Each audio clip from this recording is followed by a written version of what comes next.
Guys and girls, so sabi ko no, umiinit na panahon dito sa Texas no. Masarap na mag-air gun ulit. Pero sinabi ko sa misis ko, sabi ng misis ko, next week lalamig ulit. Talaga? Pwede na ako sa pag-init eh. Anyway, may bago tayong air gun ngayon. Ito, bagong labas na ng ito Marlin eh. Marlin ang tatak. Marlin lever action. Alam ko Umarex siya. Umarex ang may gawa nito. Pero license sa Marlin. Marlin lever action, 177 caliber, BB rifle, 650 shot. So, ito, marketing to eh.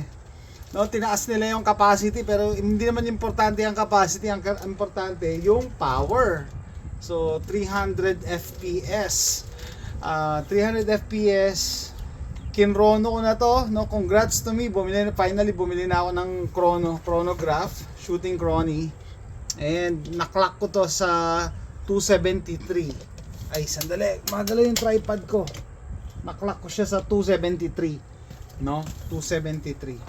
Okay na, malapit lang. So as compared sa mga Red Riders, ayan, may manual, information, may isang target. Okay. Sige. So, as compared sa Red Rider, yung Red Rider nakalagay sa box is 350, pero pagka tinesting mo nasa 250 lang. 250 lang. Around 255, mga ganun. So, ang laki ng diferensya. Ito at least konti lang ang diferensya niya. And ano pa ba? Yan, 177. Ang tanong, meron bang puwang ang ganitong klaseng airgun sa mga airgunners? Siyempre ang sagot is yes. No? Ang problema sa Pilipinas, available sa Pilipinas yung Red Rider, no? I think nasa 8 yata ang presyo diyan sa Pilipinas, 8,000, no? Yung iba na di-disappoint sa Red Rider. Ako rin initially nung gumamit ako ng Red Rider, na-disappoint ako kasi sabi ko, ano ba 'to, ang hina. No, wag kang bibili ng mga ganitong BB gun at mag-expect ka na gagamitin mo siya pang hunting. Hindi siya pang hunting. So, sabi ko nga maraming facets ang shooting, no? Ito yung plinking na tinatawag, na hindi mo na kailangan pumunta sa gun range, pwede ka sa backyard mo. Actually, nagsushooting ako sa loob ng bahay. Kaya siguro gagawa ko separate video. Kaya kagabi tuwan-tuwa ako, alas 11 ng gabi, nagsushooting ako diyan. Iba rin yung target ko. So, nakakatuwa. So, 273, 275, okay na siya. Ano pa gagawin natin? So, testingin natin, pakita ko yung features, and sa tingin ko, for the price, this is a good buy. No? Sabihin sulit. Ito siya. Testing ko na siya, no? Yan. Sinukat ko eh. Halos magkasing laki sila ng Red Rider mula dito. At saka yung dito, kasi adult Red Rider yun nandyan, pero yung youth na Red Rider magkasing sukat din sila. Pero for the price na $39 sa Amazon to, nabili ko, no? Upgraded na tong lever, kasi ano to, metal. Anong klaseng metal, hindi ko alam, probably pot metal, pero at least metal, hindi siya plastic, di ba? So mas malaki yung yung lever, mas madaling mag-cock. Tapos yung power nga niya nasa 273, 275. Okay na yon. Para sa akin, okay na yun sa backyard or inside the house plinking. Actually, may nakita ko sa YouTube, ginamit niya pang hunting, mga ganito, ng ibon. Kaya naman, pero papahirapan mo yung sarili mo. Ito yung reservoir. Didiinan mo lang to. Tapos pupush mo. Yan, tapos lagay mo na yung mga BBs. Anong BBs ginagamit ko? So, nag-enjoy talaga ako ngayon. Napabili pa ako. Ito, 2,400 lang. Bumili pa ako ng BB sa Amazon. Bukas i-deliver. 6,000 rounds naman. Ito, 2,400. So, imagine niyo, no? Sa shooting standpoint, makaka 2,400 ka. Magkano lang to? Diba? And ito, magkano lang din. Kung mag-shooting ka using powder burners like 9mm or 45 ACP, magkano magagastos mo? Diba? So yun nga, no, isa sa advantage nito, upgraded na yung niya, no, cocking lever niya, malaki as compared hindi ko nadala yung Red Rider, no? Yung Red Rider mas makipot, kailangan mo i-upgrade. tumitingin ako sa eBay around $26. So ito $39 lang bili ko. Upgraded siya. Yung sight niya sa likod, peep sight. And this is a very accurate BB gun, BB air rifle. Napaka-accurate niya. Doon ako natutuwa. So tamang-tama lang yung yung sight system niya. Yan nga, peep sight. Sa power niya na 270, 275. Siyempre kasi mas malakas ang barrel mo, mas inaccurate yan. May compromise yan eh. Dati akala ko, mas malakas ang barrel, mas maganda. Hindi. Depende sa barrel, no? Pero dapat mahanap mo yung balance na accurate siya and powerful at the same time. Okay, hindi yung sobrang lakas pero yung bala mo or yung bibis mo kung saan tumatama. Hindi ka makapag-groupings. Ito nakakapag-grouping to eh. So, isa pa, siguro gagawa lang ako separate video. Yung profile niya, mas mataba siya dito, no? As compared dun sa Red Rider. Parang nagsasimulate siya ng totoong barrel. Pero, bibigan lang po ito. Bibigan. Yan. Tapos, crossbolt safety. Siyempre, similar sa Red Rider. Ang pinagkaiba nito sa Red Rider, no? Wala siyang screw dito. Kaya sabi ko, no, kaya pwede ko ilagay dito, iswap ko yung stock ng Red Rider. Anyway, so yan siya, no? Tama-tama lang. Ay. Maganda, testingin na natin ng diretso para wala na tong edit, guys. Ito, binili kong Crony sa Amazon din. Tutuwa naman ako. Kasi sa tagal-tagal ko nagsushooting ng airgun, no? Ngayon lang ako nagkaroon ng Crony. Nagmura na kasi. Yan. Okay, so yan. Ang problema din sa Crony nito, $39 to, ang labo ng direction. Hulaan ko lang yung pipindutin. Pero I realize na yung pellet or BB kailangan dumaan dito sa baba. Kasi yung light sensor. Pag nandito, hindi niya madedetect. Okay, so tignan natin. Tapos, pag sa madilim na lugar mo to ginamit, hindi niya rin mababasa. Probably mag-i-error ka, kaya maganda maliwanag. And pasensya na, ang nakagilap ko yung shades ko na luma, may gas-gas na. Kailangan ko mag-shades kasi yung araw against the light tayo.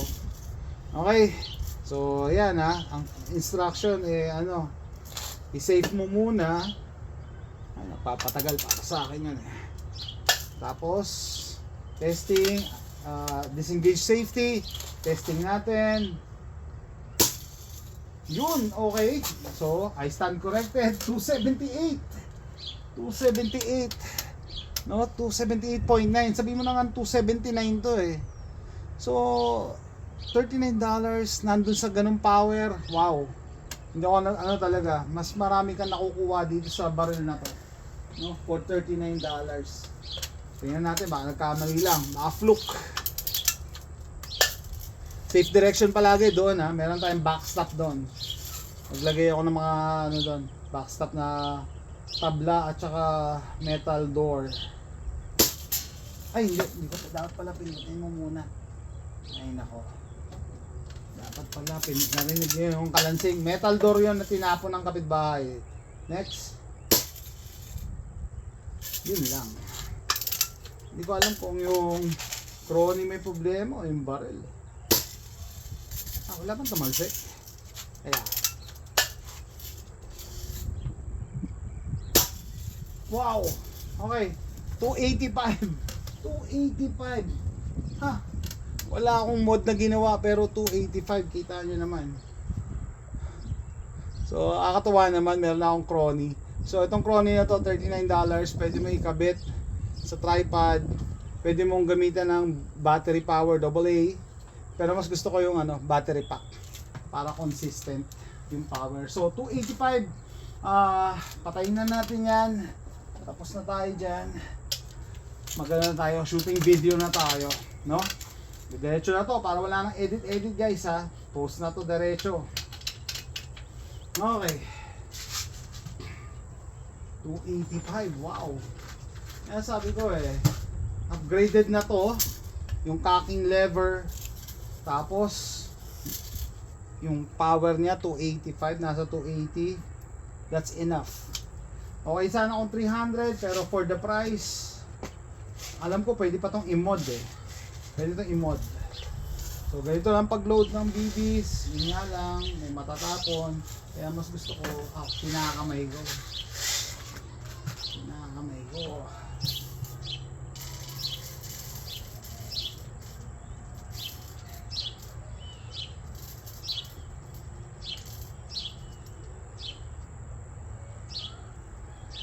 $285, kaya pala. Tapos naka-peep sight na siya. And for backyard plinking, kahit sa loob ng bahay, pwede mo itong gamitin kasi you know, pagka magpiplink ka or nangangati lang yung trigger finger mo, hindi mo kailangan lumabas, hindi mo kailangan ng masyadong malakas na na air gun. Okay, so andun yung target natin. Meron doon dalawang maliit na circle sa left side ng titirahin natin.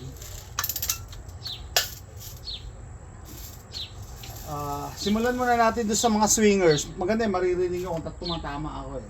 Swingers.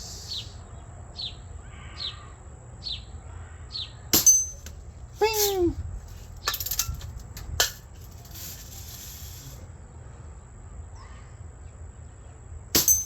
Ping! Hit yun ha. Hit. So, isa pa naalala ko nung panahon ng mga Cowboys and Indians, nung na-introduce yung lever gun, mas bumilis yung reloading. Kahit hindi pa uso nun yung semi-auto, mas mabilis ka mag-fire. And this is accurate. Wala yata lumabas sa data. Wala. Nakakasakit ang video na to.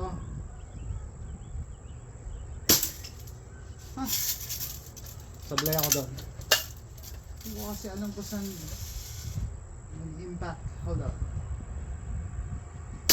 Yun. Ping! Tapos may mga maliliit akong targets doon. Dito ako na-impress eh. Yung acorn na lug nuts ng Ford Expedition, binabaril ko na lang to. Gamit na to eh. Luma na to. So, maliit yan. Tapos rounded. So, mahirap tamaan. Patumba tayo ng dalawa siguro.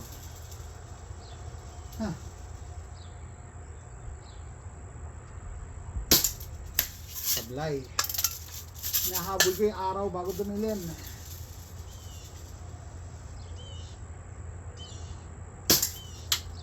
Okay. So dapat naka-eye pro ka kasi nagba-bounce back. Pero since kahoy yung backstop ko, hindi naman ganun kalakas yung talsek. Pero syempre, yan pa rin tayo, safety. Safety. Bitang ko nga ito, magalaw kasi. Papatumba ako na.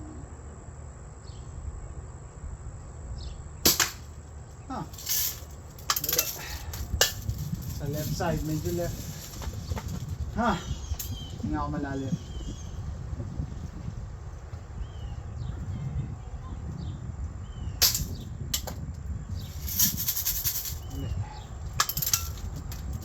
Ako yun, user error. May hangin kasi. Dadahilan.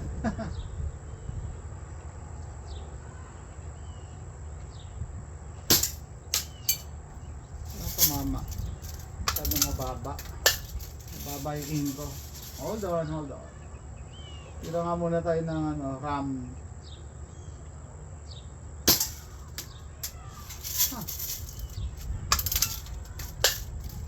Makakita sa shades ko.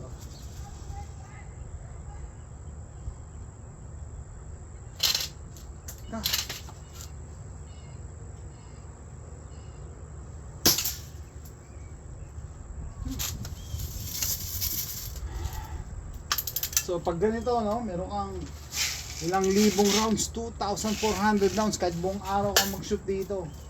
Hindi ka mapapagod, hindi ka maririndi sa sound. And kahit anong ages, yun, tinamaan ko yung RAM pero hindi tumumba. Sa gilid kasi. Isa pa nga. Ha. Naka-shade kasi ako, hindi ko makita yung ano. Pag tinanggal ko naman yung eye protection ko, mahuhusgahan tayo. Madilim. Wala na yung araw. Yun! Oh, Tsaka yung rinig, yung kalansing, iba yung satisfaction pag steel ang binabaril mo. No? Pero keep in mind, nagbabounce ang BBs pag steel. So, eto siya, bagong-bago, Marlin. Lever action. Doon sa magtatanong kung available na to sa Pilipinas, hindi ko alam. Pero yung Red Rider, matagal nang available sa Pilipinas.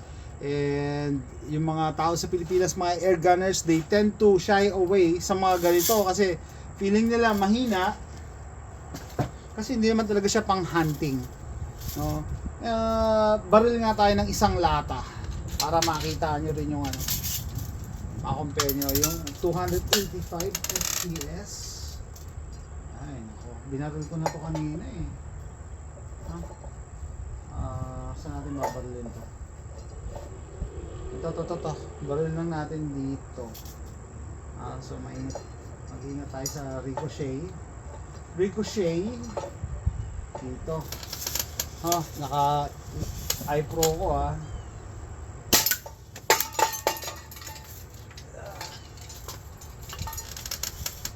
iPro. So 280 FPS, not enough na mag-penetrate ng lata, pang blinking lang. Pero yung Red Rider ko na Minod, pumapatak ng 290, kaya magbutas ito one way. And syempre CO2, mas malalakas yung mga CO2, no? Yan lang, ano niya lang, pinipipi niya lang to. Anyway, so yung pa pala isang advantage nito, hindi mo kailangan ng CO2, hindi mo kailangan ng pump. Ito lang siya, tsaka ito lang kailangan mo para makapag-shooting ka. BBs at tsaka ito. Sawa ka na. Hindi ka tulad ng PCP, kailangan mo pa magbomba. Yung CO2 naman, kailangan mo pa magpakarga. Ito, punta ka sa gubat, no? Be creative, mag-target shooting ka or whatever. Yun lang ang dala mo. No? So, yun. So, ito nga, ayaw ko lang ng plastic yung furniture niya, yung stock, tsaka dito.